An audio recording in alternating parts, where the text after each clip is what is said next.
hobby with reckless abandon. Why, hello! I have my mic on. And welcome to season 22. Season 22, episode 11 of Happy Jack's RPG Podcast. My name is Stu. My name is Kimmy. This is Tappy. I'm Joey. And in this episode of Happy Jack's RPG Podcast, Davio? Excuse me. We're drinking champagne. I've heard about beer. Yeah, so we had champagne left. Yeah. Davio asks about encouraging new GMs. Terry in Idaho asks for some setting suggestions. Mini Painter Jen sends us a story about Canon and RPGs. And Blake sends us a horror story from the Y2K. Oh, dear. Wow, that's Yes. a long time ago. He wrote it 18 years ago and put it in a time capsule. It just arrived. Really? Just like Back to the Future. No. Oh, okay. I mean, our fans are amazing. I can imagine that might That happen. would require them anticipating that 9 years later we were going to start a podcast. That's true. That's true. Okay, yeah. We've been around a long time. Not That would be long. an amazing fan. Yeah.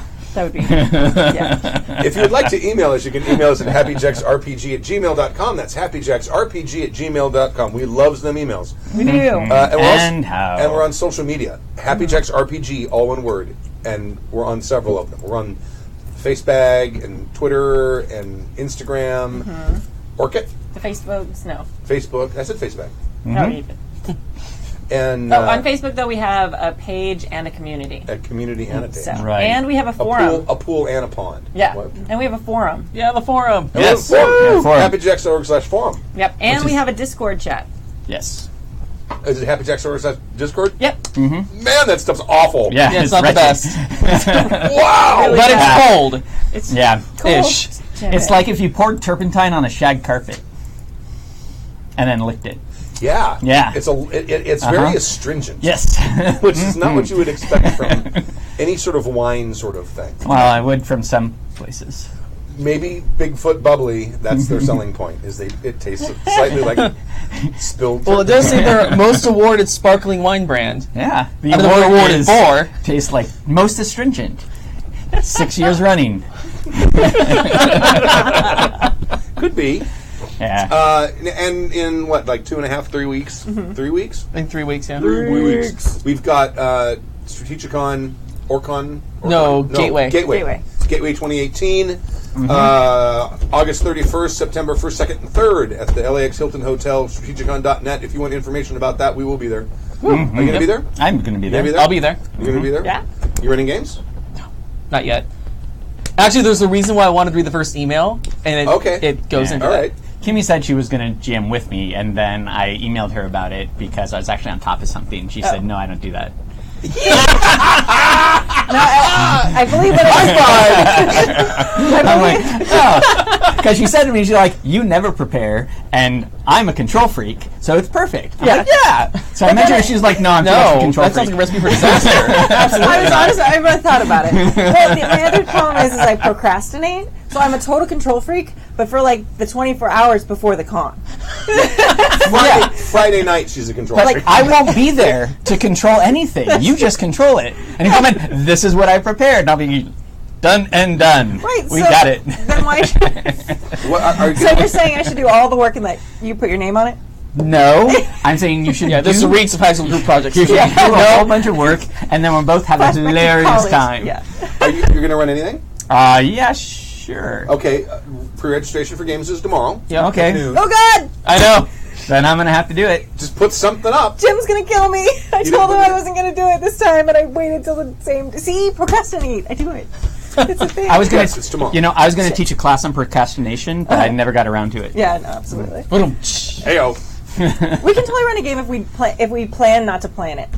Sure. Let's plan not to plan it right now. I'm running 2 Moment of Truth games, and they're all prepped and done. Nice. One of them I made pre-gens for. The other one I did the sort of play bookish kind of way. I've done it before, where it's like select what your group of attributes is going to be, select what your group of skills is going to be, and Cool. you sort of it's a quick way you can make a character in about 10 minutes. So Erica Odd says we should run Monster Ponies. Yes. Oh yeah, I can totally make that system. Can I pre-reg for that now? Nope. Interesting question. No, that's not what I want. Interesting question. Siri, remind me at 10 p.m. to put my games in for Gateway. Is she gonna? I'll remind you. Thank you. Oh, she did. Well, yeah. even with you laughing, she. Yeah. I'm sorry, Dave. I can't do that. It's super useful. I'm really sorry right now. Yeah. Yeah. So yeah, I'm running 2 games. That'll be great. Oh, and, no, Yeah. now why don't, do you want to do the email first, or do you want to talk about why you want to run? We'll do the email first. Okay, you want to read it? Yeah, I'll read it. Okay, go. I'll read it. Encouraging new GMs from Davio. Greetings, Miss Douchamigos. I took French in high school, I'm sorry. Long-time listener, first-time writer, and I plan on writing much more. Excellent. I've been chewing my way through the luscious backlog. My OCD does not allow me to skip an episode. I said the same thing. You'll change your mind. He will. Oh, yeah, I feel bad for you. I feel bad for everyone with... He's currently in season... Oh, sorry. Go ahead. Okay. I'm currently in season 20. Whoa! So he's Which- like made it. Where Yeah, you're there. Like, Right. and I am mostly I'm way over impressed. my tendency to shout at my radio in the car to get Stork to shut it when he's playing devil's advocate. Anyway, the takes like podcast 20 has helped seasons me for that. Right. immensely with some habits I didn't realize I had, and my games, in my honest opinion, and in the opinion of my players, have dramatically improved. Oh. Drink. Yes. Cheers. Yehida. The question I have right now, though, is how to encourage new storytellers. My wife has been gaming most of her adult life, and she has expressed a few times that she'd like to run games as well.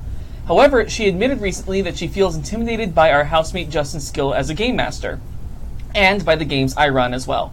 She said that she feels she couldn't do a game justice and that she would fail to do well. I tried to reassure her and encouraged her to take the plunge, so to speak. However, she still seems hesitant. While flattering to be held in such high regards, I do not want to appear to be impeding someone's growth in the hot seat. Do you have any advice in such a regard? I have a few GM confessionals, a few horror stories, and the like, which I will write when I get the chance. Yours and the douche side of the force, Davio. P.S. Say hi to Tyler from me, who is the reason I started listening in the first place. Oh, excellent. Okay. Used to game together in Santa Cruz back in the day. Nice. Oh, okay. All right. Well, he's up closer to you now. Well, missed if you're out. still in Santa Banana Cruz. slugs. Maybe he doesn't want him to know that. Oh, sorry. Oh, man. That's what I do every time I move. I don't tell anybody where I went. We know. Yeah, we didn't find out you were in Jesus for a long time. We all I thought you I died. just fucking disappeared. Yeah. Well, that's the point. Yeah. Well, yeah. Oh, this is a great question. But the reason I wanted to read this email is because I am going through a very similar situation. Okay. I have been mostly a player my entire gaming life. I just this past week ran a character creation for my first ever Masks game. Ooh. It went pretty well, but again, I'm like having that doubting imposter syndrome. Like, what am I doing? I don't know what the hell I'm doing. They're gonna have a horrible time. So I'm very interested to hear your guys' answers because I have nothing. Fair enough. Now, let me just frame this. This is not about how to teach someone how to GM. This is how to encourage someone Right. to Yes. take the Exactly. plunge and to do it. I would just say do a one-shot. Like, if she's scared of doing a campaign or not be able to do the game justice, just do something even ridiculous. But just get your feet wet. You can even use one of the gateway drugs like Fiasco or something, and instead of starting out GMing, what is it called in Fiasco? There's a name for it. It's like a facilitator or something. There's the one person who sort of Enabler. enabling, right? Actually, that's I'm the not name of the convinced you're GM not in wrong. L5 Bar. Oh, there it is. Yeah. But yeah, or maybe even like 10 Candles. Although Yeah. I know 10 Candles is kind of It's very specific. Yeah. it's kind of Yeah. I fucked it up. I've been GMing. I realize now I've been GMing for almost. Well, wait. I've been GMing for 40 years, and I still fucked up to 10 Candles. So maybe that's not the right one. Well, no, I think that's actually a really important point. I think, and when I was struggling, because, I gamed with you guys for a long time before I was brave enough to try GMing. And I think there's a perception that you can't make mistakes or it ruins the game. Oh, that's complete horseshit. Right. Yeah. But as a player, sometimes you don't realize how much the GM is fucking up. Especially if you have a good GM who doesn't let you see them sweat. Right. You have no idea anything's wrong. You're like, oh, this is amazing. But, yeah, I think I as someone who's been on both sides and hesitated for a long time to jump to the other side of the screen, like you're just like, oh, they're so good. They know all the rules by heart. They do this. And, pick a system that doesn't have a lot to memorize. It would be my first suggestion, is something that you can kind of play with. You don't have to necessarily be like, oh, I need to know exactly how the grapple rule works. Oh, let's all stop while I look it up. But that's fine, too. Yeah. Like, I was the same way. I didn't GM for years and years. I mean, I started role-playing, like, at 11 or 12. And even throughout high school when I was with Jim and all of them, they were running fantastic games. I didn't run the goddamn game. Right. Because why would I? I have people who are my seniors who are just way better at it than I was. Right.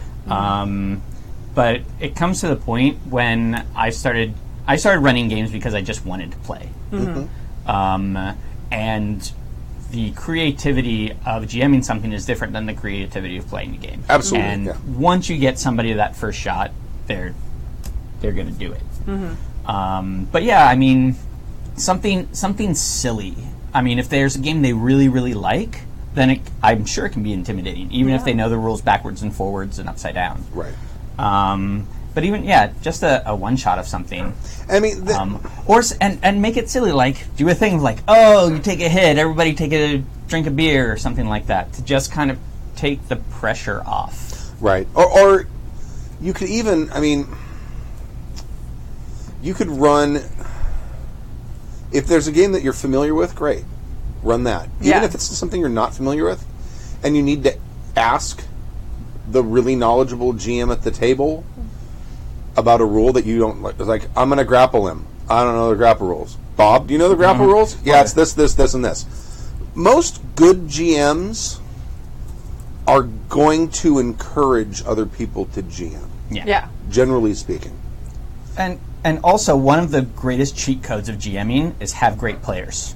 And it sounds like she's got really good storytellers, and good storytellers are usually also great players. Yeah. And so if you got like 2 or 3 great storytellers, they're just going to have a blast. Right. And just get out of their way and let them be, the great players they are. But who knows? You may have you may get a dynamic where, this is this player, this is this person's first time GMing, so I'm going to kind of be on my best behavior, maybe not be a huge wrench thrower and stuff like, you know what I mean? Right. And they maybe even think that they're helping by giving them more space, when in fact trying to GM a passive table is one of the most exhausting things there is. So It's like shouting into the void. Like you want something to bounce back at you. It's awful. You end It's up awful. talking so much. Yeah. It's like when you're performing on stage and you're like looking in the crowd and your eyes happen to link onto that one person who's not having a good time. Yeah. Who's there because their spouse is there and they want to leave and they resent you because they're there. You know what I'm talking about? I know exactly. And you see that guy or woman, you're like,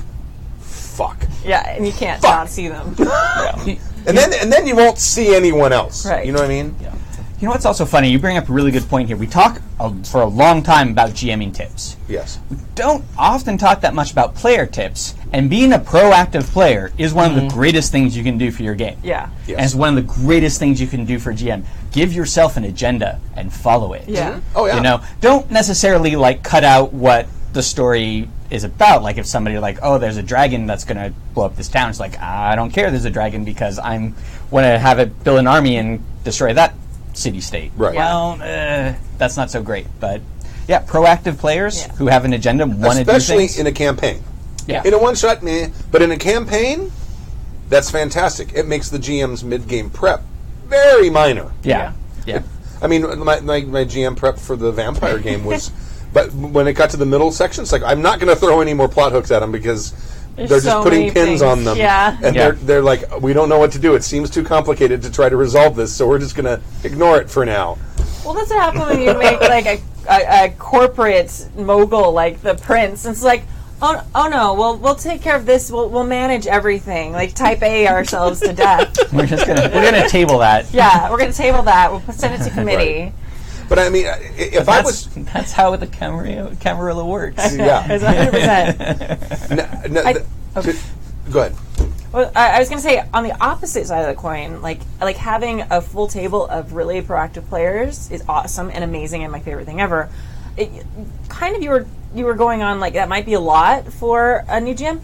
I mean, maybe he just wants to sit down and like have her try just running a game for just him. Oh, like a little solo adventure. Yeah, like a solo adventure, just to kind of like get her feet wet. Like, okay, let's stop for a second. If she has to look up rules, there's not as much pressure, even though it's totally fine. I'm going to say that right now. I've never once as a player felt like something was ruined by waiting for someone to look up a rule. Yeah. It's not a big deal. I've done it as a GM and a player. My general preference is to make it up and look it up later. Right. Especially if it's like in the heat of the moment. Yeah.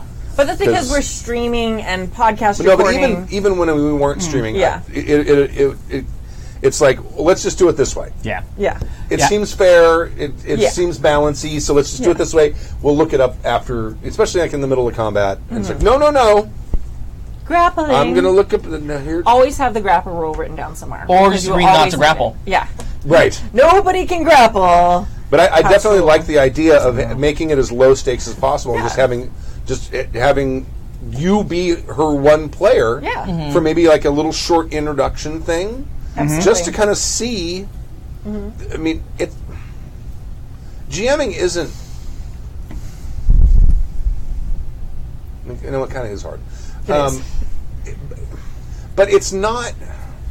It doesn't take an enormous amount of knowledge to GM. No, it is complicated. It's complicated, but it's not. The key, the important things for GMs to do don't have as much to do with the game mechanics as they do with staying out of the player's way, being a fan of the players, and doing the here's the problem, you worry about the solution, I'm not going to worry about the solution. Yeah. Right. And those aren't complicated things. Now, there are some things in GMing that I think to like really sort of elevate your GMing to the point where you're like doing really like good characterizations of NPCs and things like that. That takes more willingness to look like an idiot. Yeah. Or at least. I think that's also just building your toolbox, having those characters kind of in your repertoire. Yeah. But it's also being able to get rid of the fear of looking dumb. Yeah. You know what I mean? Which is a stage thing. Right. Right? I mean, that's one of the reasons all those stupid theater improv games that they make us play at one of the reasons they do that is like, okay, you just sat around with like 9 other grown men and played Bunny Bunny. Yeah. Right. Whatever you do on stage is never going to be as stupid as that was. Right. So you're golden. You just did the dumbest thing you could ever do. So and people do. I mean, a lot of people, not just GMs but players too, feel inhibited to actually play their character and really get into their character and be their character. I mean, there's gaming groups that don't even really talk in first person. Yeah. I mean, Ognar says this and Ognar does that. You know, everything is third person, and I think a lot of that comes from not wanting to look dumb. Right. Absolutely. Or silly. Right. And a lot of that just takes practice. Yeah. Like your first time GMing, you're going to feel a little awkward. You're going to feel like tense. You're not always going to make the right calls, and that's okay because 40 years later, you're still going to fuck things up, and that's okay because that's fine. Yeah. Actually, that right there is another good, just like immediate first person or first time GMing trick. Instead of saying, Stu, what does Ognar do? Ognar, what do you do? Yes. Right. Yeah. And that immediately gets more into that immersion and more into that moment. Yeah. And then, I do this. Okay. Name tags are the best. Have people write their character name and stick it on their person somewhere very clear. Name tags or little character portraits just to kind of remind you, that's what my character looks like. They sound like this. Right. No, I meant for the GM, so you can remember, because I'm terrible at remembering names. Oh, character Like, names? Yeah. Yeah. Ognar. Dude. Roughgar. No, I'm not Roughgar. Who's Roughgar? There's nothing even sounds like that. Oh. I can't read my own notes. Yeah. No, Can you be Rothgar now? That's why you're responsible for writing your own name tag. And if I can't read your handwriting, I used to teach kindergarten, and that means you need to practice. I'm showing this up to the camera. This is the what do they call these things? Comp book. yeah. that I have all my notes in, the L5R character names and where they are at the table, Yes. because I Nice. can never remember their names. I'm open to this page Yes. when we're playing. I do that a lot. Like, and I'll put little arrows to who is who. Yeah. That's why I draw a picture of the table and I put the names on And it. those That's a are all really good things that you just practice. Like, as you practice GMing, you get those little things that you do that are custom to your you're gonna GMing. need, yeah. That you're going to need. You're going to know, hey, I suck at thinking of names, so I'm going to have a list of random names because that's going to be the fucking thing when, Jib is like, okay, what's their name? Did I ever tell you the story about... Their name is Shot in the Head Ted. Yeah. Did I ever tell you... It's so good. I could never do that. I met him. I was left flat-footed by that. There were two orcs who were guarding something. Yeah.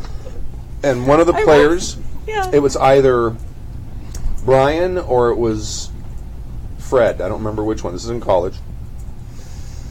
And they said, I'm going to ask, Orc names. what are the orcs' names? Yeah. Oh, I thought you said they were Brian and Fred. No. That would be great. Those- Orc names. No, those are the two of the players in the game.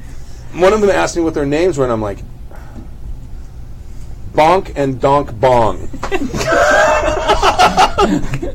And it just, because I didn't have any names written down, it had not occurred to me at that point to try to formulate what the naming, what do you call it? The naming convention for orcs would be. Oh, yeah. So I Bonk Donk. and Donk Bong. Yeah. And they actually end up becoming recurring characters. Yeah. But you're going to learn. I would say this: you're going to make mistakes. Yeah.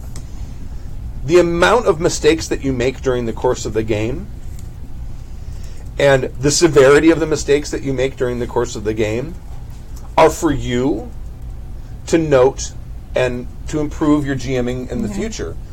That is not your gauge for the success of the game. The gauge for your success of the game must be at all times, did the players have fun? Yes. And most players who aren't assholes, if they're dealing with someone who's a brand new GM, they're going to cut them a lot of slack. They're going to just go on and have fun. You might get some honest feedback. You might get some notes about, well, here's some things I didn't like, but here's some things I did like. But if you put any effort into it, they're probably going to have fun. Absolutely. And the big thing to just remember is try to stay out of the player's way. Yeah. And maybe not do something super serious. Yeah. Like, don't do the Count of Monte Cristo. Do Bonk and Dong go quantity surveying. Exactly. That's a great game for your first one. Deep reference there. Yeah, absolutely. The chat room is also saying that you should listen to this fabulous. You tell them to listen to this fabulous podcast. Oh yeah, Happy Fear the Jacks. Boot. Yeah.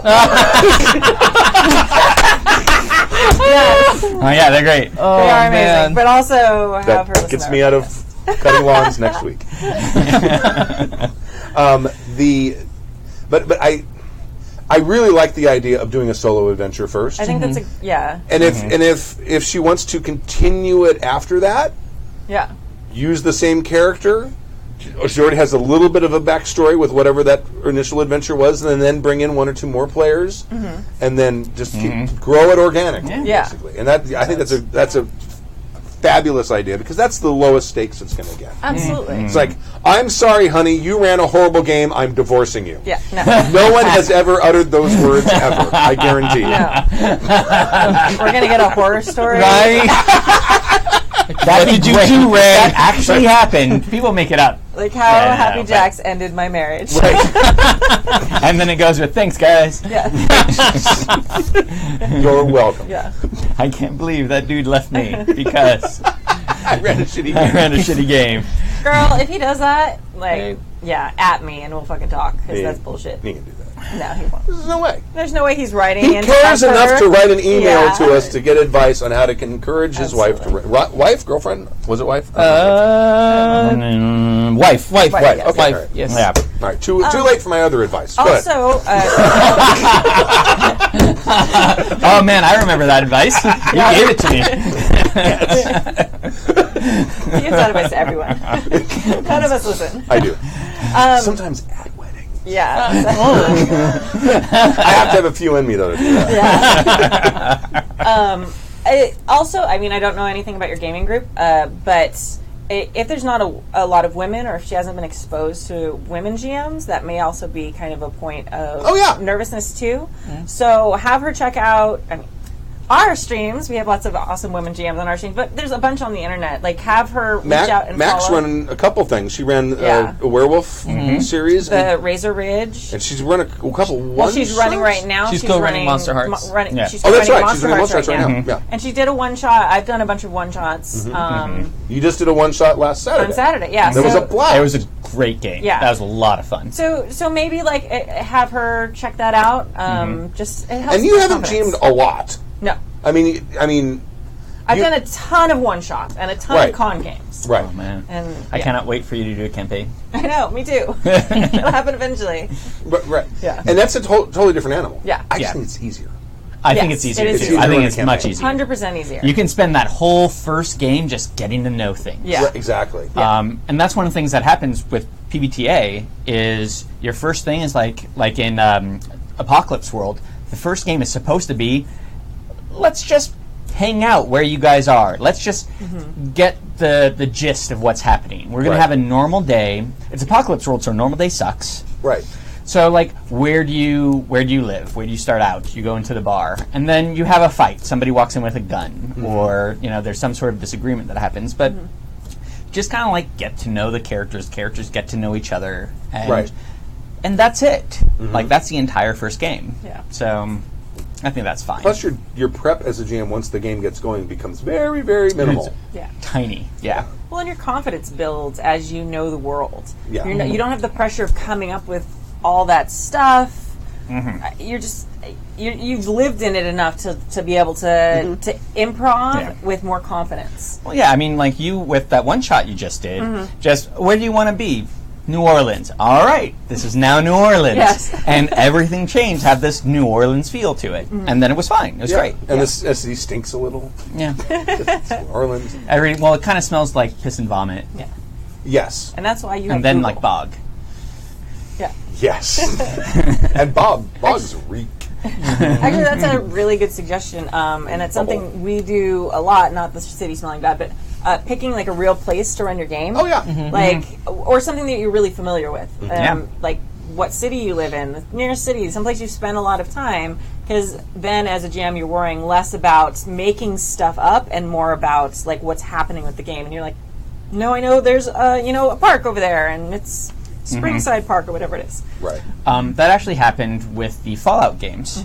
The people who initially did it were on the West Coast, so it was set in L.A.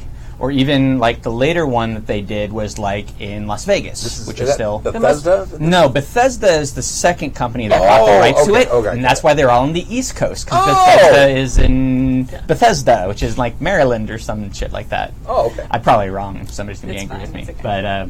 but yeah, so that's why it's in Boston or. My husband's so mad about the Boston one because Yeah. he went to college in Boston. He's like, Fenway Park is not even near there. Why is it there in the game? It makes me get so frustrated. Well, you have to be able to walk across the entire place in I like know. 15 minutes. When's the new thing coming out? Because Zachary and I watched the MMO for it. one. Yeah, that's the one where what are they playing in it? There's a song they're playing in it. I can't remember what song it was. If you ever want to talk about Fallout with somebody who's very passionate about it, you should go on the Discord and ask Drone about it. He has some very good points that I actually very much agree with on like that whole setting. A lot of people are very upset about the whole like multiplayer facet of it. Well, or also just how it was very satirical of like and critical of the United States at the beginning, and that changed once Bethesda took over. Yeah. It's very like Sweet Home Alabama. Yeah. And so this is a very different take on it, which, depending on what your viewpoints are, can be good, can be bad, but is definitely different. Yes. Right. And I'm looking. Did we announce that game? We haven't announced Not that. Okay. Which one?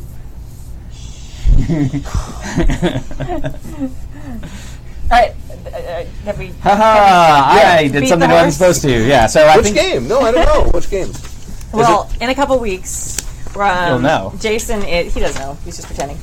Jason's starting a Got it. Fallout game that will be in Apocalypse World. It's going to be called Vault 818. I remember that. Yes. And Oh. exciting. Oh, so it's in the Valley? Yeah. Yeah. And of course, Tappy has to be in it because he's our post-apocalyptic expert. So. Because I ain't got Oh, no yeah. context in the 818. And call my partner in Toluca Lake. Yeah. All right. Thank you, Terry and Idaho. Is that Terry and Idaho? It was Deb. No. Oh, no, that was the other one. That There was, Davio. Davio. Yeah. Thank you very much for the email, and let us know what Yeah. happens. Yeah. Very excited Please, to hear about please. this. And if she has any questions about GMing, have her write in with her questions about GMing, and we can answer them. Yeah. Yeah. And also, wow, like shotgunning 20 seasons. That Yeah. That's amazing. At some brutal. point, people won't be able to do it anymore. No. Oh, I could like screw with people's OCD and like take out like every 18th episode. Why would you do that so much? Why? just rename it and then put it. Well, I know people's eyes twitch when they get to they can't find season 13. We'll just have like a quiz of like random questions, and then if they get them all right, like they actually went through the whole backlog when there's like 40 seasons, then we'll like give them a trophy or something. Like you get a beer, an empty beer bottle or something. I don't know. And a signed empty beer bottle. beer bottle. I want to hear the song. Hold on a second. What's? It's not playing. Oh. Oh. No, this isn't the part I want to see. 300 years after No, our great what, nation come on. I want to know. It's bugging me what the song is. become our way of life. That's a different trailer. Never mind. Okay, never mind. I can't remember the song. Oh, country home. That's it. I don't know what song, but the name of that is. John Denver. yeah. Okay. Country Yeah, Road. Country Road. Is he from Take me Denver? home. Huh? He's John Denver? I don't know where John Denver was from. He died in a plane. Oh. was A a- lot of people did. There was a certain part of time when you could get small planes, and Yeah, he had not one a of lot those like people could experimental could- ultralights. Yeah. And he crashed it. Yeah. There used to be an experiment, or not an experiment, but an ultralight like over the slabs that we really wish would crash like all the time. Oh, really? Yeah, and they'd start running at 6 in the morning. Oh, No. Yeah, well, because it would get to even there like in the 120 early summer, degrees. so it was getting to 110. So that's the only time you could do anything. Right. But still, we hated him. You didn't make like a makeshift air bottle. Well, Rocket launcher? I could, but then I would actually go to jail, and Oh, that's I really don't want to do that. No, People, just blame Bulletproof or something. they'd your look, name? bulletproof. Yeah. Bulletproof, yeah. No, they'd look at bulletproof and go, "Nah, she didn't do this." All right. Suggestions for a setting from Terry in Idaho. Are we not doing Who Played What this week? Oh, I'm sorry. Yeah, who played what this week? Tappy and I played Monster Hearts. Yes, we did. Okay. Yeah. Oh, and that's we on are Monday? playing Monster Hearts again on Monday. I know. Super exciting. It's been so great playing week after week, like Yeah. week to week. So Yeah. good. If only we could do that all the time. I know. Yeah. And that's not up yet, right? In the podcast. I No, don't think Monday's that's not up yet. Okay. No. It's on Twitch though. Okay. Yeah. Good Yeah. stuff. Things are coming to a head. Excellent. To a head. Quote unquote. Yeah, that's because there's sex in the game. So much sex. Yeah. I think Partially my fault. that's pretty much what I played this last week with Monster Hearts. And that, and then my Masks game, which Oh yeah. That you're running. I'm running. Yeah. Slightly terrified, but it'll be good. It'll be good. Players are excited. I just need to actually do it. You can do the thing. I believe in you. I played Gene X on Wednesday, which was super fun. And I was just telling them I have my first possible in-game romance in that. Yay! Kind of fun. One of us. One of us. Well, Mike and I are playing X's, where there's still like a lot of tension there. So it's kind of fun, where it's like we hate each other, but we also kind of like each other still. Right. And I total bitch to him like a lot. It's super It's fun. so good. It's And Abria, so great. it's so good. And Abria is like the ultimate bitch. Like people in the chat room are like, "Oh my god, she's like more bitchy than your Adrian character from Vampire. That's amazing," because she's like a corporate like Like she's a Ventru, even though she's just a human. Right. But she's it's very fun. It's a very fun game. Cool. So very good. And that's the Cortex Prime system, which just kickstarted and Right. Jib got it, so it's not available yet. But it's a very cool system. It's neat. I like It's like a preview edition or something. Yeah. So it's really cool how you build your dice pool based on like what's happening and stuff. I really am enjoying it and might run it someday because it's pretty neat. I was in a Demigods game. You were? Oh yeah, I was in Demigods game too. I heard about that. Yeah. I was in that ran a game. Demigods game. That was really great. It's in that. Yeah, I role played with Stu for the That's first right. time I think Probably ever, yeah. Yeah, I don't think I've ever done that before. That was great. Oh my God, Stu, you were so funny. Yeah, It was. it was ridiculous. But I think the episode went up today. Yeah, or yesterday, I think. Might have been yesterday. Yeah. But that was a lot of fun. I really like what Jason did with the playbooks for that. Yeah. They're really good. They're Yeah. really good. Yeah. Also, Stu does a good Sui. Boy. See. Yeah. That was to call my steed. Your steed, yeah. Which Yeah. was. Don't. You have to. Oh, Listen. I won't. It's amazing. Never mind. Spoilers. I have it is queued up. amazing. It's on the list. It's you have to listen for the Sui alone. He was So good. he was a hillbilly scion of Mars. Yes. The guy. He was like a warrior of hillbilliness. It was Oh amazing. man, I wish there was a version of the song Mars God of War, but bluegrass. Oh, We Could you make that imagine that? happen. yes, we can make that happen. This is in our skill set. We have technology. I have a banjo, and if I play the song very slowly, I can make it. It's okay. I can speed That it song up. can be slow. Yeah. No, I can speed up because Oh, okay. I've played banjo before on recordings, and I run the recording at half speed, and then I play it, and then I pitch bend it down an octave, and then speed it back up. And you can't tell. You can't do it. It's like, wow, Stu can play banjo really good. I'm like, yes, Yes. I can play banjo very good at In a 80 studio. beats per minute. Yes. I actually played another game online this week. Online, I ran a game online for a couple strangers, which is the first time I've done that. Right. I ran stuff for JackerCon before, but usually it's like I at least kind of know those people. Right. That was a fascinating experience. I ran Demigods for them too, and yeah, it was fascinating. Yeah. There might be some sock puppet emails that come in the future that you won't know are from me about the things that happens. Yeah. But now we will. Yeah. Well, no, you won't know. No. There's no way of knowing. Okay. It'll be fine. Yeah. Except you'll notice that like everything is like spelled like canceling, and we have two L's, and you'll be like, oh, that's Kimmy. She spells like she's. You're from spelling it UK. right. You're spelling Right. it correctly. Correctly, Two I know. L's. But There's no such thing as OCD, yeah. only correct ways of doing things. Exactly. Yeah. Only the fact that Can I get that on a T-shirt? yeah, we need that T-shirt. Sure. But yeah, no, it was fascinating, and it was interesting to run that. Like we're really lucky. We have amazing player set. But it's interesting to run games for people who don't know each other. Because even now at this point with cons, like I have 6 players at a table. At least usually 2 or 3 of them are going to know each other. Sure. So running a game for 3 people, which is super small. So like we were talking earlier, it's, with more people, there's going to be more stuff. You can kind of throw something and they Right. fight over it. And then all 3 of them didn't know each other either. So all of us had never played together, didn't know each other, figuring it all out. Plus it being online was like a fascinating experience. That's what the GURPS, little short GURPS campaign I ran online for listeners Yeah. years ago. Very similar experience because none of them knew each other. Right. They only knew me because of the podcast, Right. and we didn't actually really know each other. And it took, I think we ran 5 sessions of it, maybe 6 sessions. Yeah. And by the third session, definitely, we all kind of got familiar with each other, and then it started turning into a really fun game. Yeah. That's awesome. Yeah. Well, that actually is kind of like the Monster Hearts game. Like, Joey Exactly. and I had met once. Once. Mac and I had met once. I never met Adam. Right. And I had hung out with Gina way back in the day when we were doing the podcast. Yeah. But I think I'd done one podcast That with was her. not long after that she had kind of come in, though, right? Yeah, she Yeah, didn't know yeah. very long. And so I didn't really know anybody at the table. And then within like 2 or 3 games, we're like all best friends. Within like 20, 30 minutes. Yeah. Like, let's be real. Session Yeah, 0, all that crosstalk. But Yeah. I have to say Oh that- man. Oh. That is one of my like most proud like casting things. I'm like, you, and you. You don't know it yet, but this is going to be great.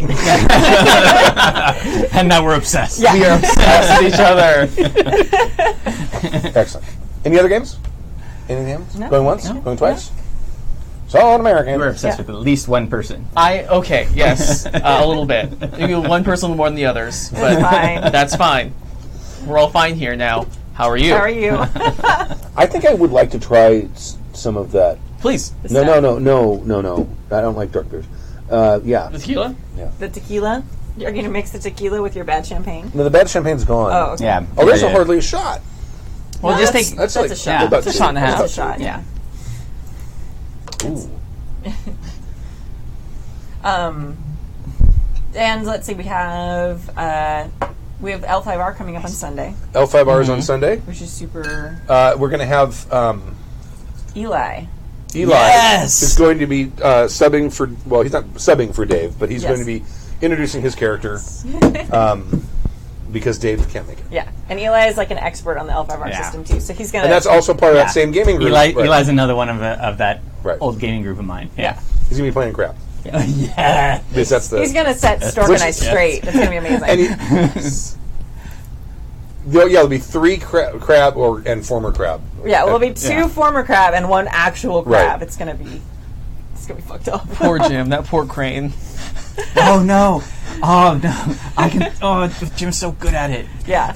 Well, we're technically Crane now. Yeah, technically. Okay. Exactly. No, but the tell thing us is, Ghost Dad. well, here's Yeah. the thing. Like samurai, the word samurai means is from to serve, right? So you are Crane. What's important is who you are serving right now. Is Yes. what's important. So Yes. you are Crane. Sure. You're not even former crab. They don't even think about that. You are Crane. Right. There's Yeah. 1 crab and 3 cranes. Except she's got a ghost in her head telling her that. He's super pissed all the time. Yeah. Love Ghost Dad. Favorite mechanic ever. Ghost Dad is really embarrassed that she's a crane. Of So course. pissed.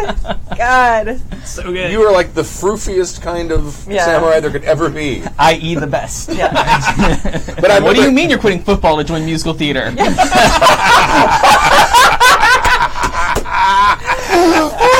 Accurate. Oh man, that was totally me, but put wrestling instead.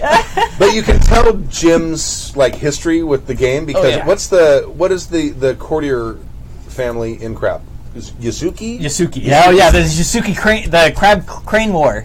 Yes, for the Yasuki. And he's like, That was my favorite thing ever. We like, when him to slip up. Let him drop 1 piece of sushi and he's dead. He's gone. yeah, he has this deep seething hatred of Yasuki.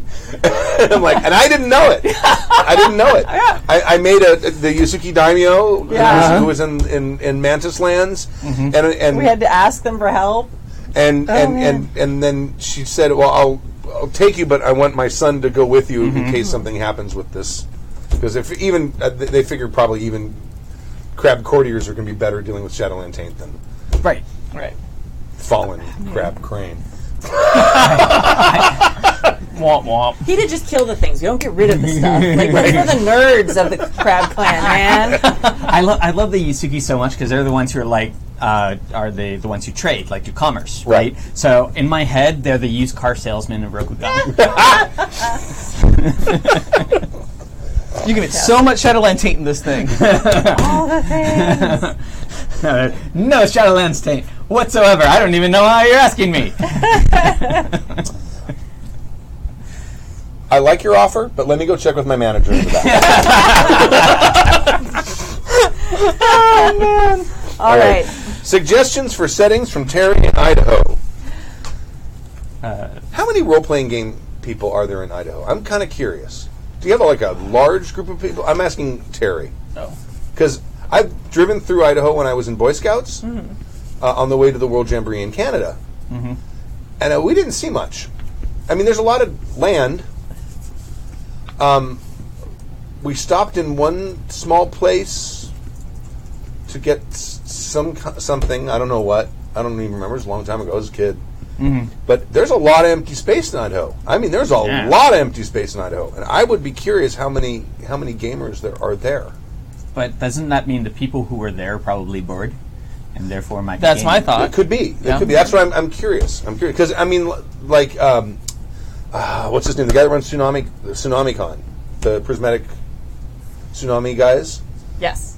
that was like, I guess, Kansas's first and maybe only game convention. Yeah. If I recall correctly. I think so, yeah.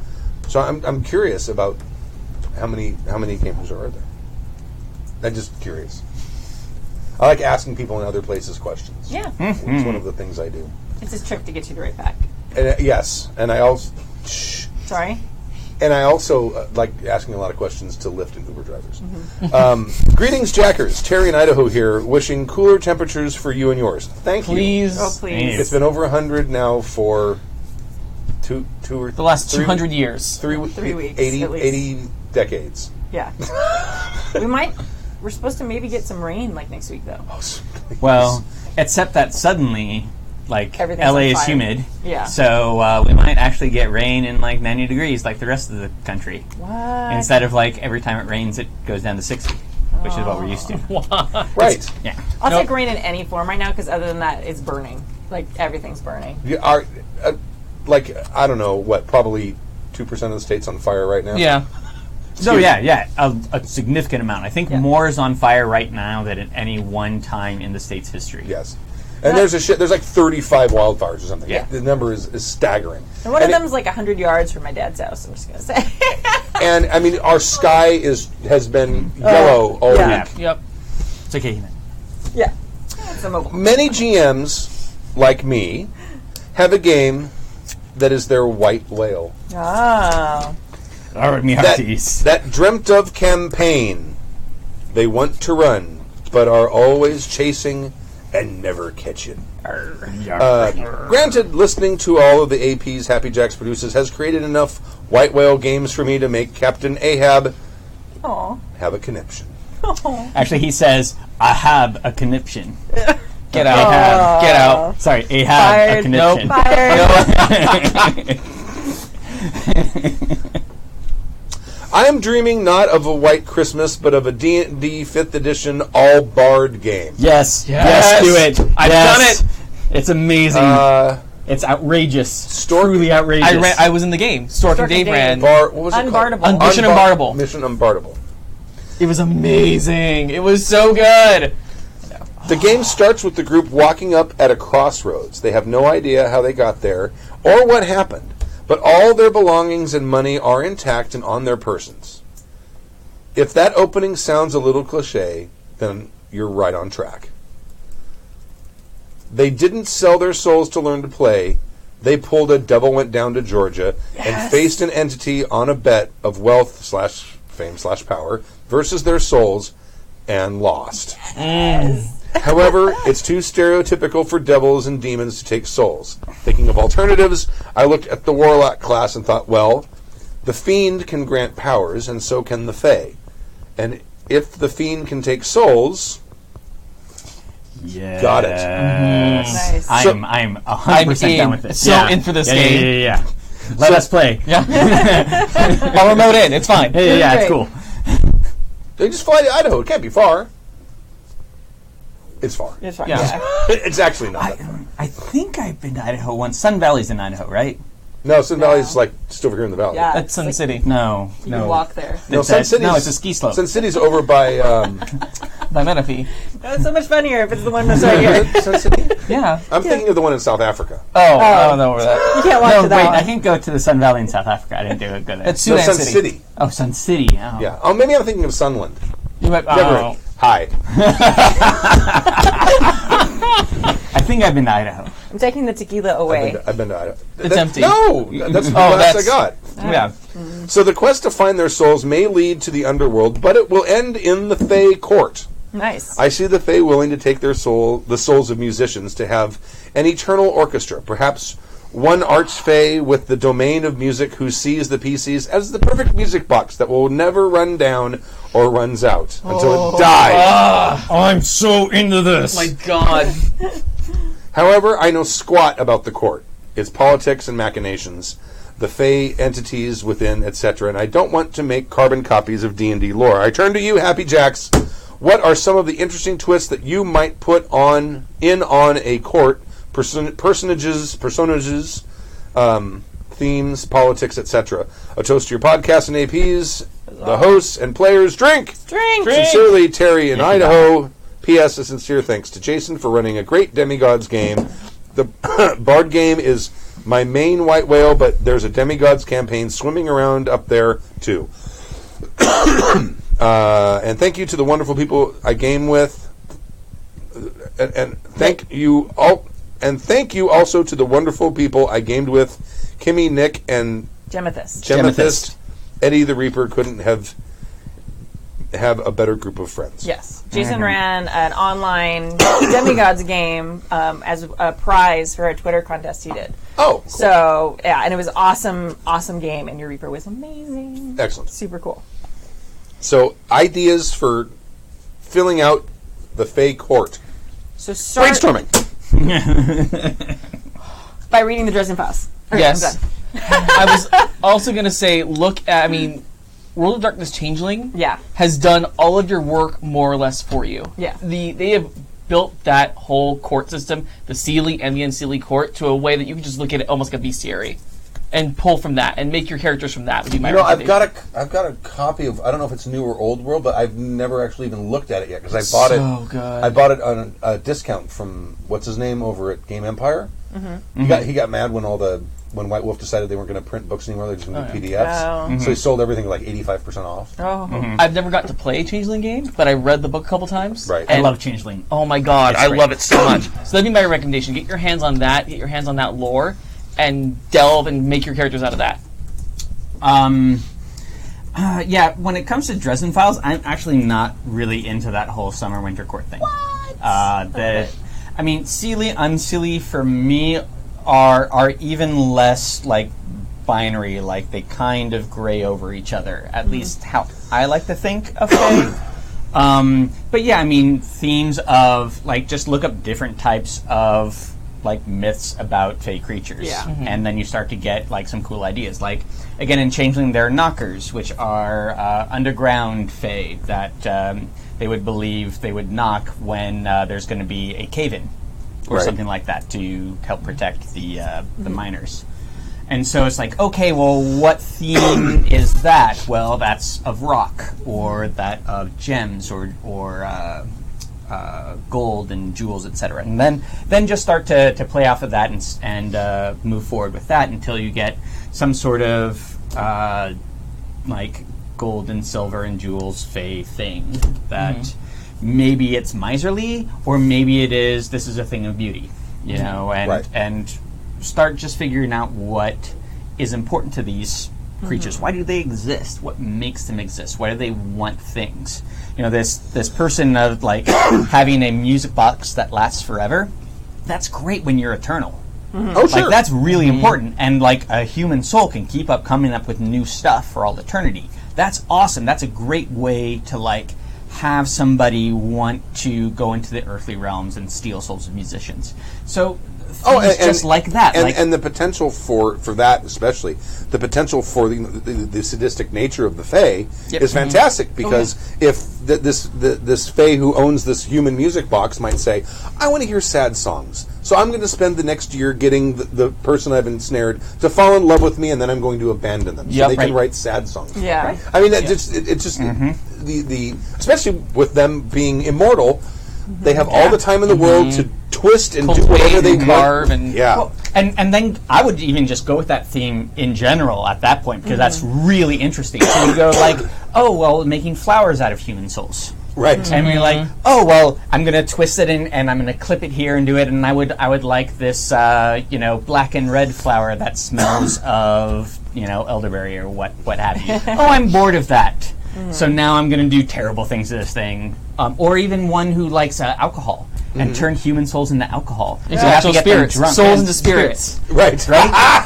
And so it's like things to fill your bored eternity with. Yeah, exactly. Right? When you don't have something driving you like fiends probably do. It's the whole thing. I think this is in New World of Darkness. Oh, About vampires, because vampires is a very similar thing where you've got these creatures that can live forever, so they become obsessed with their own political machinations, and even though they may not necessarily be that important in like the whole sum of things, but it's all they got. right. which was going to be my other suggestion, is look at things that have court politics. Look at L5R. Because the Fae love making deals. The Fae love screwing each other over. And the great kind of thing about the Seelie and Unseelie court is you can have a good Fae and a bad Fae want the same thing. Yeah. But it can be for completely different motivations. Right. See, I like it when Seelie Fae are bad. But they're bad for good I reasons. like it. Yeah. And You know what? that's one of the reasons why that dichotomy for me is just kind of overdone. Let me just say, Right. Yeah. having read through Dresden Files Yeah. 3 or 4 times now, Yeah. the Summer Fae are not good for No, this. they're not. Like, they're fucking all terrifying. They're just not as horribly cruel Yeah. in the short term. And also, they're not cruel from their point of view. They're not trying to be cruel. no, they're just doing them. It's just cruel to everybody else. They all have a sort of base animalistic instinct to them. Mm-hmm. It's just some of them are more obvious about it than others, maybe? Yeah. Maybe the way to look at it. If you want courts of like summer and winter, etc., I would say instead of looking at Dresden Files, I would look at the New World of Darkness Fae book. Okay. Because that book, it's tough to play that book because basically you're playing a victim of abuse. Right. And that's kind of actually what you're doing here. Absolutely. And so, like, your character, like, they steal people and put fake people in their place, essentially. And then they twist people into, like, whatever they want them to be, so they can be better servants, and then you escape. And there are a lot of great themes in that. I like that this is even a step further, where it's like stealing your soul and turning it into these things to make themselves happy. Right. But that has, like, summer, autumn, winter, and spring. That's what I did for the Bloodblade and Tusk Fae. Yeah. Is there's monarchs of summer, winter. I don't even talk about winter and summer because those are very obvious. Yeah. But the spring Fae monarch is the Green Man, right. Nice. and then the fall spring monarch is John Barleycorn. Oh, nice. See, that's cool. In the New Darkness one, I'm pretty sure that like the feeling of autumn is fear. Yes, think that's what it is. exactly the same thing I did. Oh, okay. Yeah, you should check that book out. It's the impending winter is Winter coming. coming. Darkness Winter is coming, yeah. Right. Yeah. And there's a mother. There's also the mother of John Barleycorn, and when John Barleycorn is slain, she transforms into winter. Mm-hmm. So that's kind of what. It's fascinating. I very much like that. It's kind of a Jason Voorhees / Persephone Demeter kind of. Right. Yeah. I like it. So yeah, I mean, One of the things that I did for their sort of I don't know what you want to call it, their obligation economy, I guess, is for mortals there are actual physical consequences to not keeping up on your bargain. right. That you actually start to become worse at what you do. So, and it translates into dice penalties. So if you make a deal with a Fae and say, I will teach you this thing, but in return I need a favor, and they come to get that favor and you refuse it, from the moment you refuse, you're starting to get this cumulative negative die effect over the course of however long and however powerful the love Fae that. is, and to the point where it gets to the point where it's okay. I'm going to kill myself trying to get out of bed. Yeah. I better to go do this. And then, but that's only if you completely agree to it. Well, and one thing that you said there, I think is really great, is the idea of economy. What is the economy of these archfey? Oh, yeah. That you're doing? Like, what do they want? Why do they want? I mean, we talked a little bit about like souls and entertaining themselves, but even more so, like, just start trying to think about that, because if there's an obligation economy and they need that obligation from that mortal and they're not getting it, that's a problem, because that might fulfill something else that they are Exactly, obliged to for right. somebody else in these court politics. There's always a bigger fish. There's a couple of NPCs that I'm developing for Bloodblade and Tusk. One is Merlin, Oh. who does not have the ability to time travel, but has the ability to basically put himself into sort of a suspended animation. And I'm going with the sort of the theory that the Arthurian legends are Roman. Okay. So he was a wizard in Britain near the end of the Roman occupation, or whatever you want to call it. But Merlin's apprentice was Morgana Le Fay, who has gotten so deep into the obligation economy of the Fae that when people meet her, she barely seems human because she is under so many obligations that are so complicated that the human mind can barely comprehend all of them because she basically dove head first into. I don't care what the consequences are. Fuck it. They'll give me some stuff, and I'll have to do something else later. Who cares? So she's under. That sounds like something I would do. Right. So she's under. So she's in like Fae debtor's jail. Well, kind Almost, of, yeah. essentially, and she, even when she like wants to do something for someone, there may be some. It's like, well, you need me to help you with this. I can help you with that. But if she can pervert it in a little bit of a way, it might like release her from an obligation over here that happened like 75 years ago. So she's completely. Spoilers. No one who plays the game listens to this. She's completely untrustworthy because she's under so many obligations and she's under so much debt. I love that. She's always trying to get herself out of it and will always try to pervert things because there's the whole thing about the Fae always go by the letter rather than spirit. It's always letter. And that, go ahead. No, I'm just saying that's exactly what we're talking about. And that's something that in what I'm writing for Bloodblade and Tusk, that's a compulsion for the Fae, and they are bound by words, not by intentions. So and that's it's not them trying to trick people. That's their nature. That's the way they are. If you say something and you present it in a certain way where it can be interpreted in more than one direction, they're going to find the worst way they can because there's probably some other obligation that they can get released from if they do that. Do it that way. So, but that's a big thing for the Fae is that this sort of obligation and debt and debits and credits of obligation and stuff like that. And it really is an economy for them. Why it is something you kind of have to come up with, I think, as a GM. And that may be a question that the players never will ever even find out. Right. There's a really great mechanic that's in one of the supplements. I forget what it is right now for the New World of Darkness Fae game. And it's called Goblin Contract. And what you can do is you make a contract with something like, say, Shadow. And it's like, okay, well, I can make contracts with Shadow. Okay, Shadow, some people are chasing me. So if you hide me, I will, for the next week, take a BB gun and shoot out all of the street lights on my block. And if that's acceptable and you make the correct thing, then Shadow covers you up. Right. But you have to fulfill your bargain. And so it becomes much more of a character thing rather than I spend blood and I get to do this. Right. Yeah. It's a really neat kind of thing. So maybe even thinking of those kind of contracts of like this Archfey is of Shadow and really wants torches to be put out or something like that. Don't torch the city, whatever the fuck you do. Right. Make sure that city, when it's plundered, doesn't get lit on fire. That can be some interesting just sort of concepts for you to introduce your characters to. Right. What, Tappy? You don't want the players to set things on fire? That's someone like you.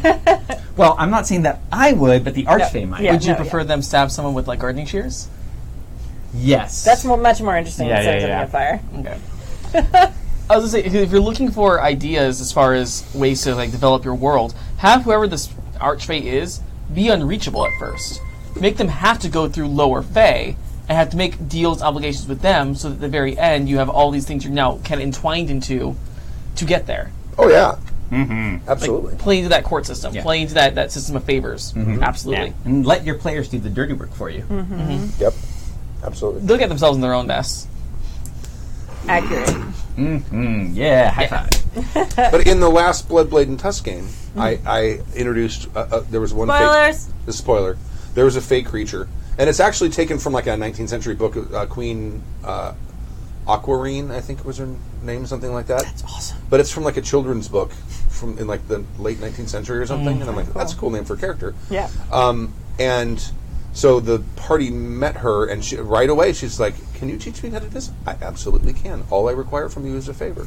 And you're like, oh, sure, I can totally give you a favor. No problem. It's like the Marquis de Carabas in Neverwhere and favors. You always ask for favors, and then he just amasses them. Right. Well, there was a TV show. What was it called? Stingray? In the late none of you would have seen this. It's in like the late sorry. 70s. There was I was born then. There was a period that there was the Brandon. I've heard of the late 70s. There's a period when Brandon Tartikoff was running NBC, and they came out with these crazy ass cockamamie shows. Manimal, half man, half animal. Was it the same time as My Mother the Car? No, I don't think so. I think My Mother Car might have been before then. Manimal. There was a bunch of them, and they had this one year. That's my next. They came out with all of these crazy shows, and one of them was this. No, Stingray was a little later than that, but I think that was still Brandon Tartikoff. But Stingray was about this guy who had this really cool car, and it could change. It had the most specific attribute in a car that you could ever have, and that is that he could change the configuration of the headlamps. That's it? Because he always followed people at night. And Okay. people were always looking in the rearview mirror to see if they're being followed. So when they'd go around a corner, before he'd turn, he'd hit a switch and the lamps would move and says, we were followed by a sedan for a while, but now it's a compact car. So they wouldn't... no shit. Wow. I'm not saying it was a great show. How long did this show run? 5, 6 episodes. Was it a Corvette though? Was it a Stingray? 3 hours. I think it was a Stingray. I think it was a Corvette. Okay. Because no matter what your headlights look like a Corvette's a Corvette. Like, people are going to fucking notice that. No, but it had stuff I to get it. No. change them around. I would not I notice that. understand. Yeah. It was one headlight, and suddenly, it's just a motorcycle behind us. No, Right? it could do that too. It could do that too. That'd be the only thing you notice. Like, oh, that was a motorcycle. Guess not. Okay. But the guy would go out and help people. It was kind of like like an Avenger kind of character who would go out and then people would With be... the car that could change its headlights. could change its headlights. That's smart. I think it did. It could do The other lamer stuff. Knight Rider. I think it predated... It may have predated Knight. I'm sure it definitely did. Yeah. It's like, I got a helicopter that can fly. He did Wow, holy but shit. he didn't work for money because he was like a private investigator or something. But he would go out and help people who were being screwed by, an evil corporation or or whatever. Right. But the point of this whole dog and pony show is that he dealt in favors. So in like the very first episode, someone comes up to him and says he needs some help, blah blah blah, and says, "Okay, I'll do it, but at some point I'm gonna ask you for something, and you've got to do it. Oh my God, that's amazing. You can't ask, you can't bargain with me, you can't hesitate. If I say you have to do something, you have to do it, no questions asked. Or do you agree? Yes. Okay. And then later on in that episode, they're at some place, and he goes up to some judge and looks at the judge and goes, "Case dismissed," or something like that. And it's like, so that's JFK's motorcade is coming through. Oh, no, yeah. But the whole that was his whole thing, was that he dealt in favors. That makes Which I thought was very cool. That makes that show so much more interesting to imagine he's like Faye.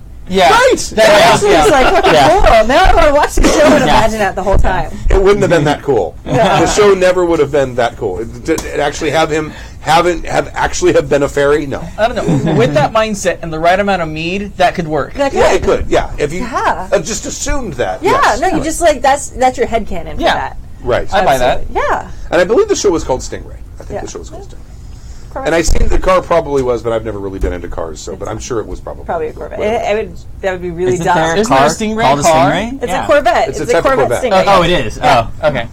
Can we know more about cars than That's why I all was of us saying- combined? Yeah. That's why, like 5 minutes ago, I was like, "It's a Corvette, right?" Like, yeah, okay, never mind. It's Yeah. fine. We're fine You- here. You Thanks. literally know more about Yeah. cars than all of us. I do. Yeah, absolutely. So I hope. Currently, my '67 Barracuda is about 100 yards from the Holy Fire. So everybody, hope for all the people whose actual houses are, because it's much more important than my car. But shit. yeah, Oh no. everything's fine. It's fine. I want to read the next email. I'm not thinking. Is it about insured?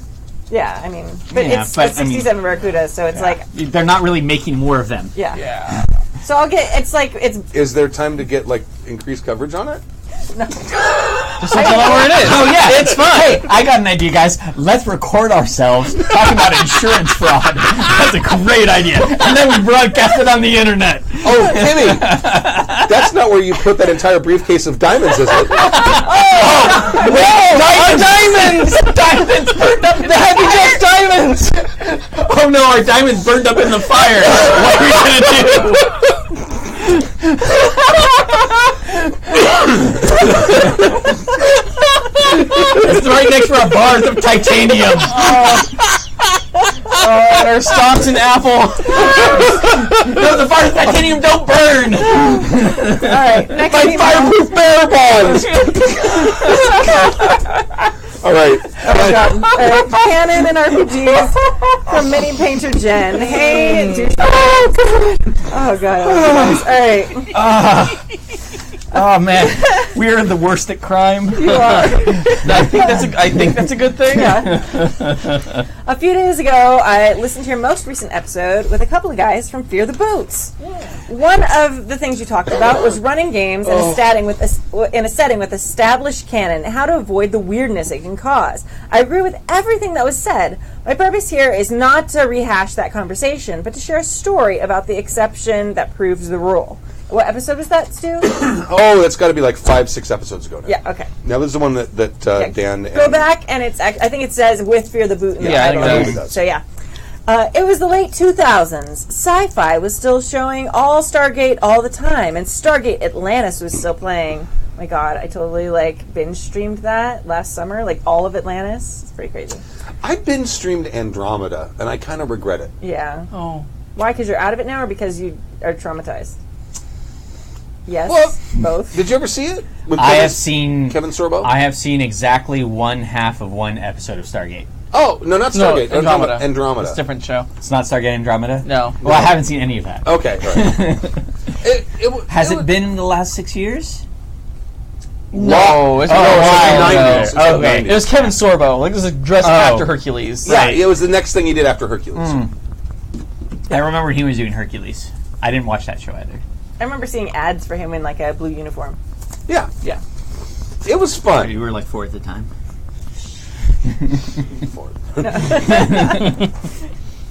Pretty soon we're going to start, not being accurate with that, and I'm going to be yeah, it'll be fine.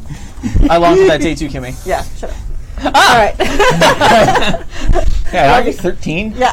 What are you doing with that alcohol? We love you, Joey. It's root beer. It's fine. That's fine. It says right here. It's a shake. A shake. It's a shake. Yeah. All right. You've gone off the rails. Atlantis. Atlantis, yes. Stargate Atlantis was still playing. I went on to Origins, and one of the games I signed up for was a Savage Worlds game in the Stargate Atlantis setting. As we prepared to start, one of the other players told us that this would be his first RPG ever.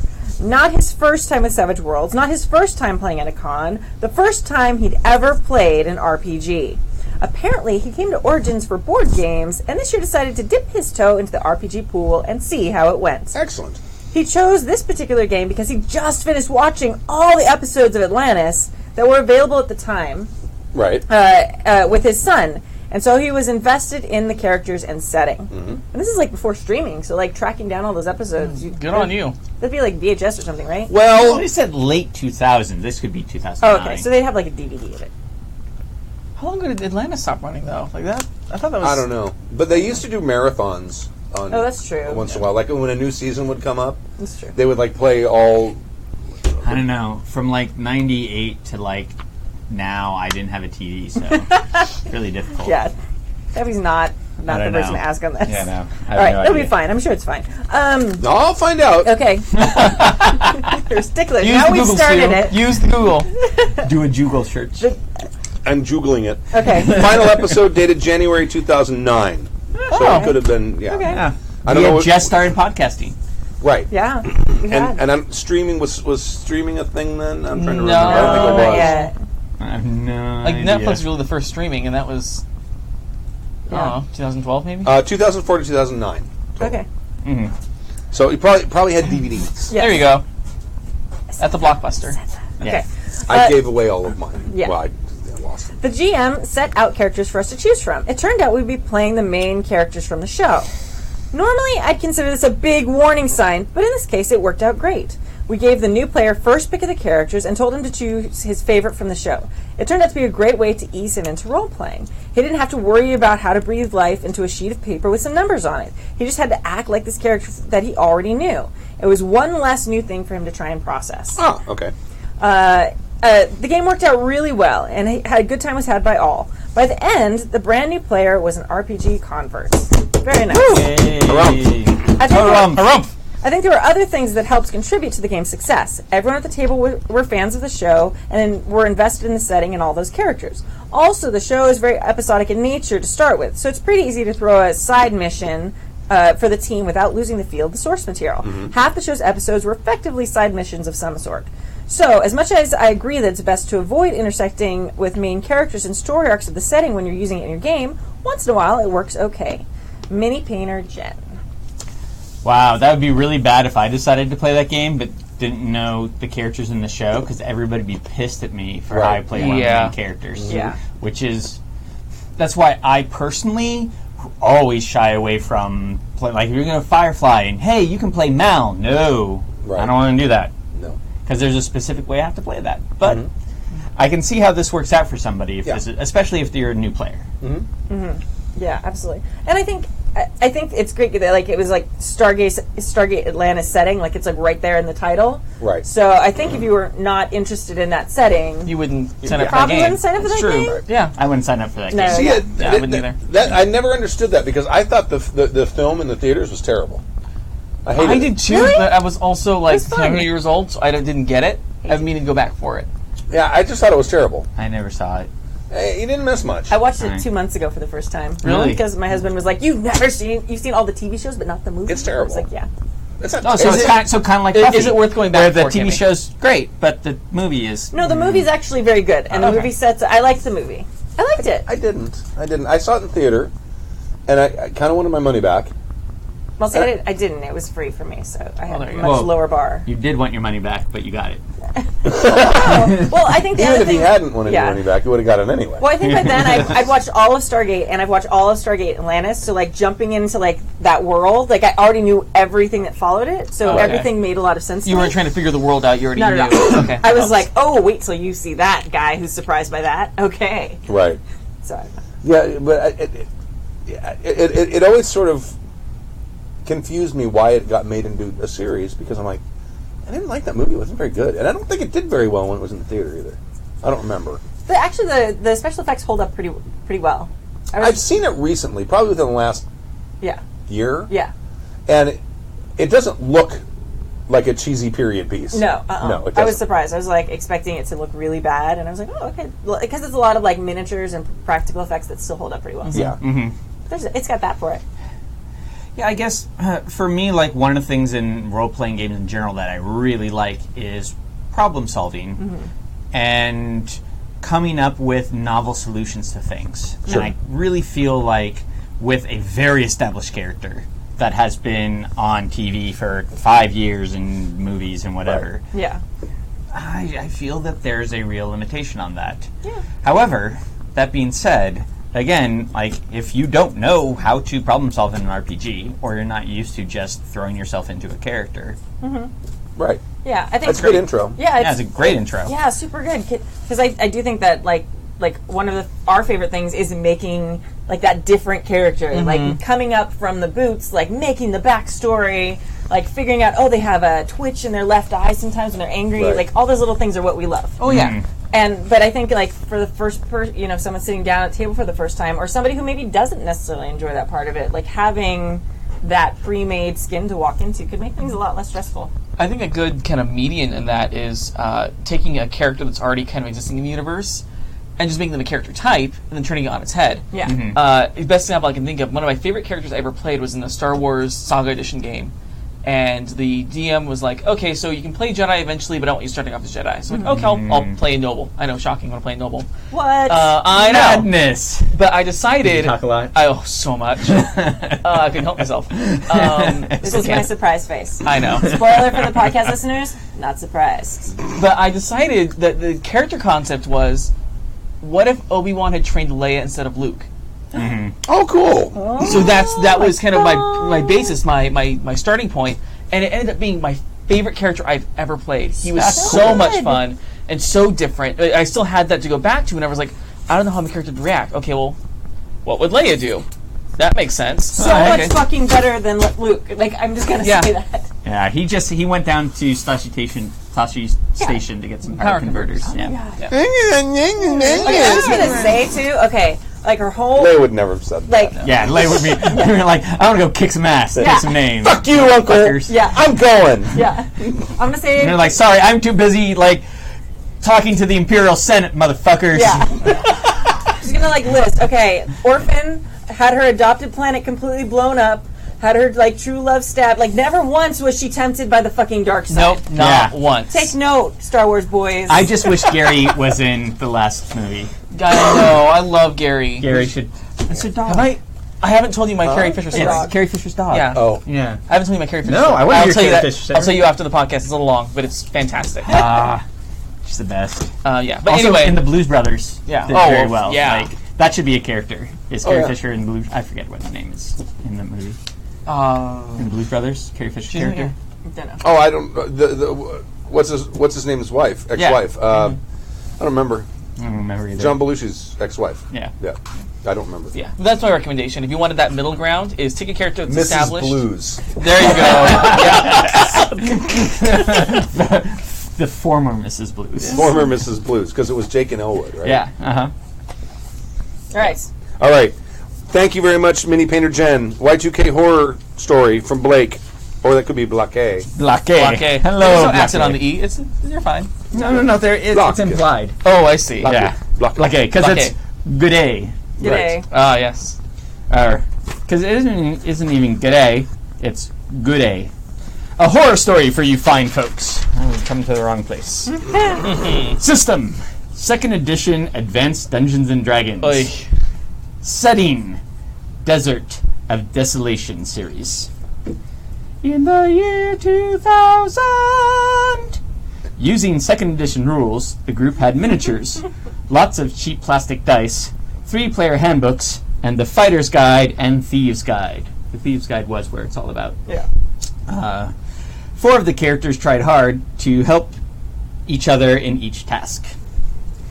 The heroes went on each quest, completed the module's tasks, but were hindered by one player and the Game Master. The player was the Game Master's partner, and their character got Eyes of Charming and Ring of Teleportation. Thus, anytime anyone else did something interesting, bing! That character immediately showed up, took over the situation, and the GM had no issue with this. What a great. Oh, that's fantastic. Wow. That's fantastic. Wow, yeah. How much did you guys drink? And like every time she showed up, or he showed up.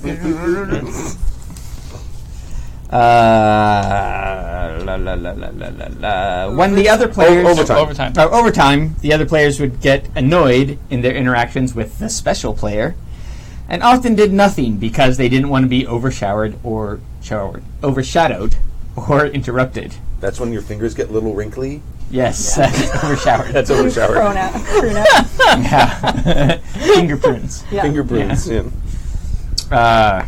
When the other players just tried the roleplay conversations or performed their hobbies not related to quests at all, they'd be interrupted by the special player's character or a powerful NPC, like a Solar, that is a major celestial, that use magic to force them back into the quest or to interact with the special character. Oh my god. Oh, this is horrible. That's the worst. Holy shit. Awesome. No. No, it's awesome. Awesome. Can I be your special character, Steve? You already were. That's how you got back on the podcast.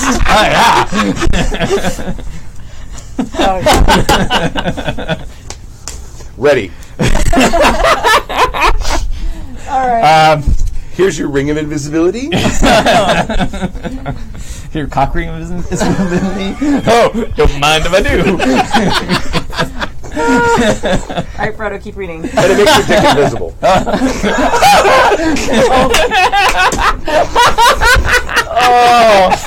Oh my god, where'd it go? Now I can go into the ladies' locker room. Oh my god. Not how that works. Oh god. Where's that X card? Find the X card and bring it to you. Find the X card. Keep reading. I only got like 3 lines to go, but I can barely No, you breathe. can't. All right. During character creation, male characters had to roll for size. Oh God. D4 for gnomes, D8 for humans, etc. The GM tried to set up characters each session. After 3 sessions... Size is in quotes. I think that's important. Oh, yeah, well... Yes. Yeah. Quote, size, quote. Yeah. They're not playing Fatal because in Fatal there's a table. Right. You don't just roll a random die. Right. Well, and they also didn't roll for anal circumference. Right. That's the thing in Fatal. That's true. Yeah. Is there urethral circumference? I don't really read it that I'm hard. sure you can adapt it. I kind of just screamed the entire time. I think urethra stretchers are in a supplement. I believe they're known as sounds. Oh God. Well, actually, I can't believe this is an actual thing. sorry. In 2E, like why? Well, he was house ruling, I'm I sure. know. Yeah, clearly. I know. I just. Oh, what was it? What was it? What? Was it 3 or 3.5 that had that someone came out with like the X-rated? The Book of Erotic Fantasy was Book of Erotic 3.5. That was Fantasy. 3.5. Okay. Yeah. I have a PDF of it because I can't help but have an entire collection of everything. I have a train wreck. PDF of Fatal.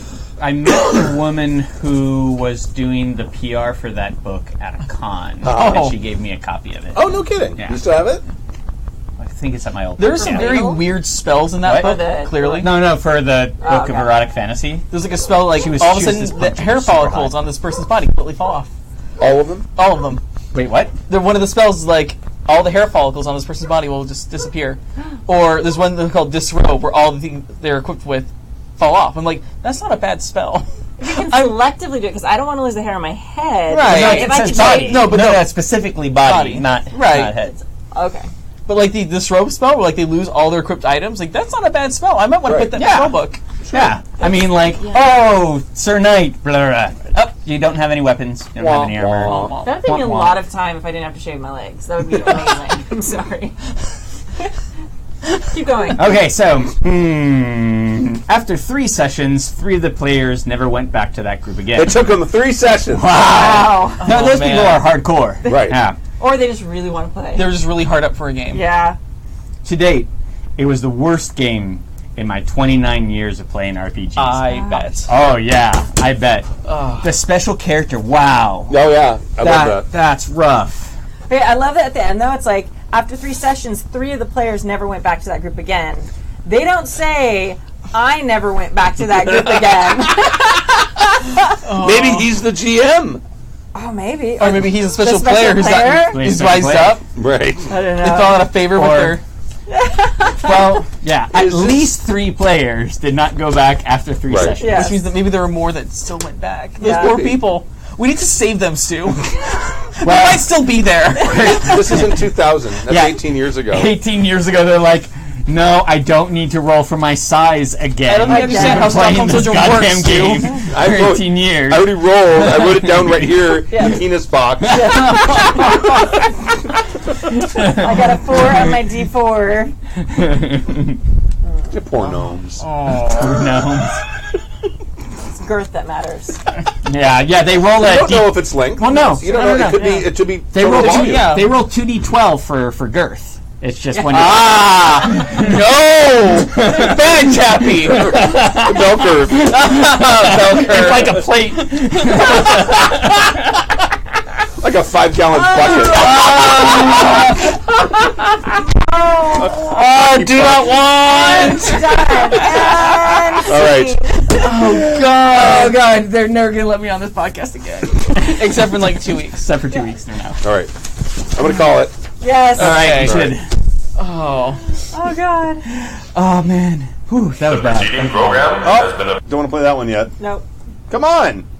Oh, for fuck's sake. There we go.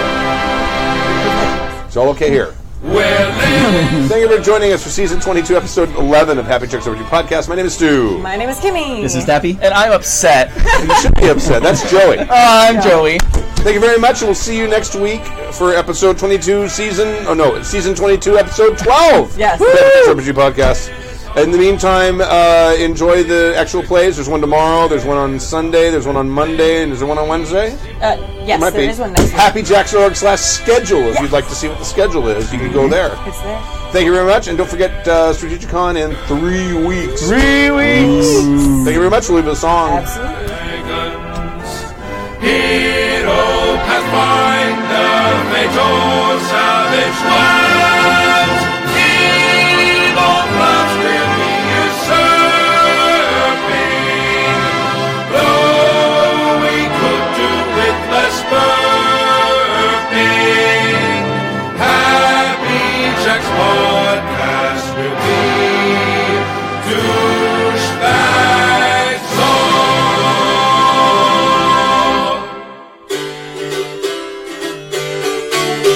As I were out drinking one sweet summer's night, I spied a young lassie, a glorious sight. I told her I loved her, I told her we'd wed, but just before dawn I slipped out of her bed. Hey hi ho, hey hi, the day that I wed is the day that I die. I pulled up me breeches and left with a sigh. The day that I wed is the day that I die. Her father came looking to slaughter me dead. The rogue who did pilfer her sweet maidenhead. He cursed and he swore that soon I would pay, but he turned his back, that's when I ran away. Hey ho, hey hi, the day that I wed is the day that I die. Her da was a drinker, 'twas easy to fly. The day that I wed is the day that I die. Her mother went calling upon me, old da. She spoke of me exploits, the worst she e'er saw. So father sat down, put his hand on her knee. It seems this young apple fell close to the tree. Hey ho, hey hi, the day that I wed is the day that I die. Old da said this birdie was well worth the try. The day that I wed is the day that I die. And then her 3 brothers came hunting me down. I snuck out the window and ne'er made a sound. I ran through fair England to old London town, and now I'm a sailor, a servant of